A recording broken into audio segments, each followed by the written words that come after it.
The full flash question of devolution of firm part 12। अब हम करेंगे पूरा क्वेश्चन। देखो ये रहा मेरा क्वेश्चन। तो हमें क्या करना है, सबसे पहले रियलाइजेशन अकाउंट बनाएंगे। तो ये मैंने बनाया रियलाइजेशन अकाउंट। जो भी मेरा एसेट होता है उसको मैं क्या करूंगा, ट्रांसफर करूंगा। तो मेरा एसेट क्या क्या है, फटाफट ट्रांसफर कर लेता हूँ। टू फर्नीचर 20,000 रुपए, to machine 50,000 rupees, to goodwill कितना है 10,000 रुपए। देखो मेरी राइटिंग पे मत जाओ क्योंकि मुझे ये रील खत्म करनी पड़ती है 3 मिनट के अंदर। कैश का बैलेंस कहाँ जाएगा, यहाँ पे जाएगा। To balance brought down 4,95,000। Clear है। उसके बाद डेटर भी यहाँ पे जाएगा, कितना जाएगा 40,000 रुपए। क्लियर है। उसके बाद लैंड भी यहाँ पे जाएगा, 2 लाख रुपए मेरा लैंड होगा। तो मैंने सारे एसेट ट्रांसफर कर लिए कैश को छोड़ के। क्लियर है। सिमिलरली मैं लाइबिलिटी ट्रांसफर करूंगा, क्रेडिटर हो जाएगा मेरा 60,000 हो जाएगा, बाय बिल पेबल हो जाएगा मेरा 10,000 हो जाएगा। जनरल रिजर्व पहले मैं यहाँ पे बैलेंस लिखूंगा, बाय बैलेंस ब्रॉट डाउन कितना है 3 लाख रुपए एंड 4 लाख रुपए, और इनको मैं जनरल रिजर्व बांट दूंगा 30,000 रुपीज एंड 20,000 रुपए। जो भी मेरा जनरल रिजर्व होता है वो मैं बांट दूंगा। तो मैंने ये कर लिया, ये ट्रांसफर कर दिया, ये सब मैंने ट्रांसफर कर दिया। अब उसके बाद क्वेश्चन में लिखा हुआ है एसेट रियलाइज बाय कैश। मुझे डेटर का मिला 30,000 रुपए, डेटर मेरा हो चुका। उसके बाद मशीन का मिला मेरा 70,000 रुपीज, मेरा मशीन भी हो गया।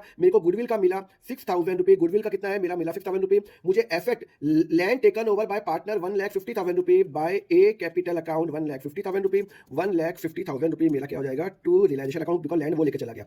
फिर लाइबिलिटी मैंने पे की, रुको रुको भी सब करूंगा। 52,000 मैंने पे की, लाइबिलिटी पे की, और यहाँ पे मैंने पे की 3,000 कैश पे किया, 3,000 मैंने अनरिकॉर्डेड पे किया, 4,000 रुपए मैंने ये पे किया। ये सारे मैंने कैश पे किए और बिल पेबल के बारे में कोई इन्फॉर्मेशन नहीं है तो मैंने ये भी पे किया। तो यहाँ पे कितना हो जाएगा 52,000 प्लस 55,000। तो यहाँ पे हो जाएगा आपका 52 50 ये 55 55 4 60,000 रुपीज बाय रियलाइजेशन अकाउंट मेरा 60,000 रुपीज हो गया। क्लियर है। चलो अब मैंने ये कर लिया, इसका टोटल हो गया 69,000। तो 69,000 इसका टोटल हो गया। यहाँ पे मैंने इसको कैश पे कर लिया, रियलाइजेशन अकाउंट मेरा हो गया। क्लियर है।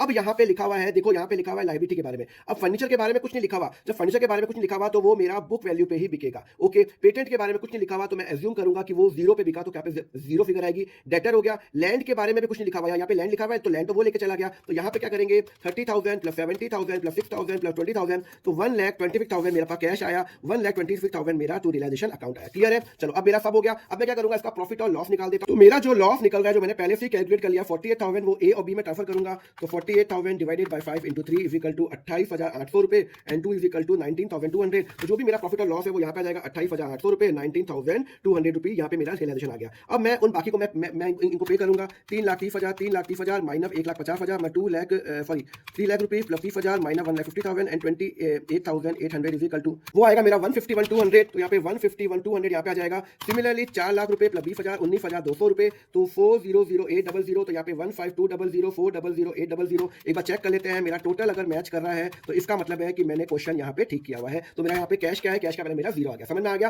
तो हमने क्या किया, रिलेशन अकाउंट बनाया, जितने भी एसेट ट्रांसफर किए, लाइबिलिटी ट्रांसफर की, एसेट का पेमेंट किया, फिर एसेट का पेमेंट आया, लाइबिलिटी का पेमेंट किया, जो मेरा पार्टनर लेके गया पार्टनर में, और उनको पे किया। मेरे यहाँ पे क्वेश्चन हो गया। ऐसी फंडा के लिए फॉलो करो अकाउंट।